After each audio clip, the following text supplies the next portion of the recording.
Joey had a dream.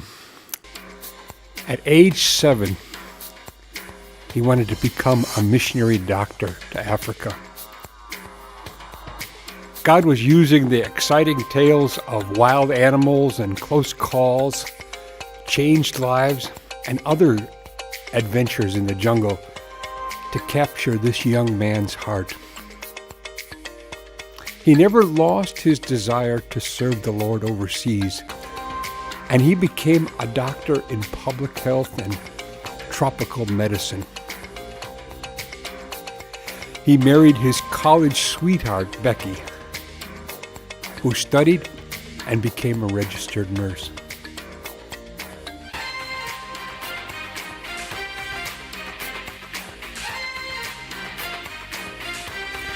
Joe and Becky Harvey moved to the Republic of Congo to serve as medical missionaries. Civil war broke out in the country, forcing them to go back to the United States.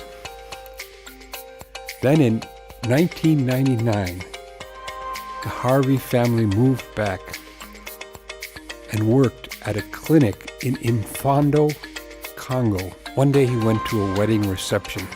Some friends held it at an abandoned communist youth camp. The camp had been built about 10 years earlier by communists. The 1990s brought wars and changes in the Congo government, so the camp never did get used once it was built. Joe looked around the site, and he immediately envisioned what the camp would look like if God would ever open the way for his people to transform it into a Christian hospital compound. And he'd walk around its fence and pray that God would open the way for this camp to be used for his glory. That the gates of hell would not prevail against God's kingdom.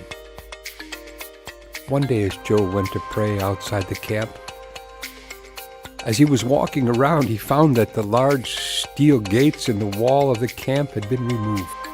Apparently, some fishermen had taken the gates off and used the long rods with spear-like tops as fishing spears.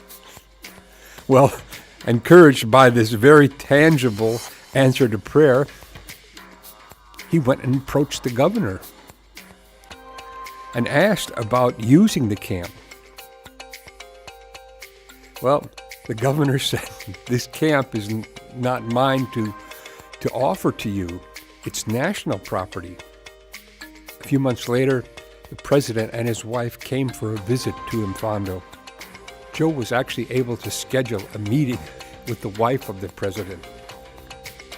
Well, as it turned out, she had personally overseen the construction of the camp 10 years earlier. But now she had become a follower of Jesus. Well, with her help, Joe was able to meet with her husband, the president. It was there Joe explained his vision about the camp. Well, the president was excited about this whole project and told his cabinet that they were to do everything they could to help Dr. Harvey get this hospital started. In 2002, Dr. Joe was allowed to open a hospital at this abandoned youth camp. Pioneer Christian Hospital is a 60-bed hospital serving an estimated 300,000 people.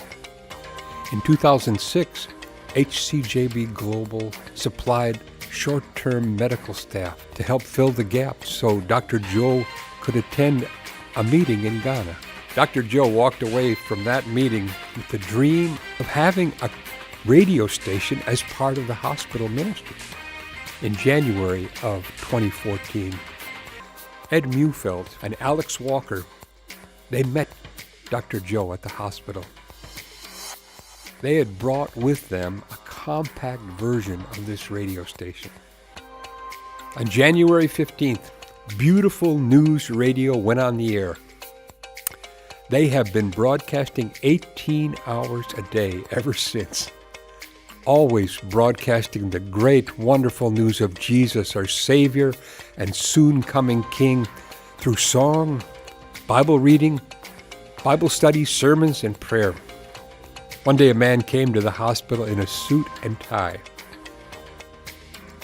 He had walked away from God and stopped going to church, and he became lukewarm.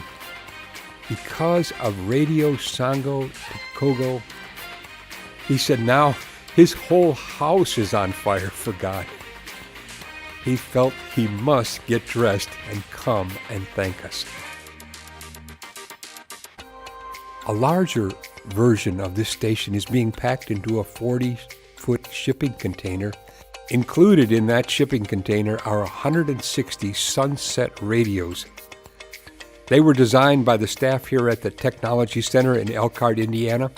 These solar-powered sets are fixed-tuned to the new station's frequency and will be distributed in the area. Please pray for the safe arrival of these solar radios and the upgrade to the station in the Congo. Thanks also for praying for the ministry of HCJB at the Global Technology Center in Elkhart as we seek to be the hands and feet of Jesus.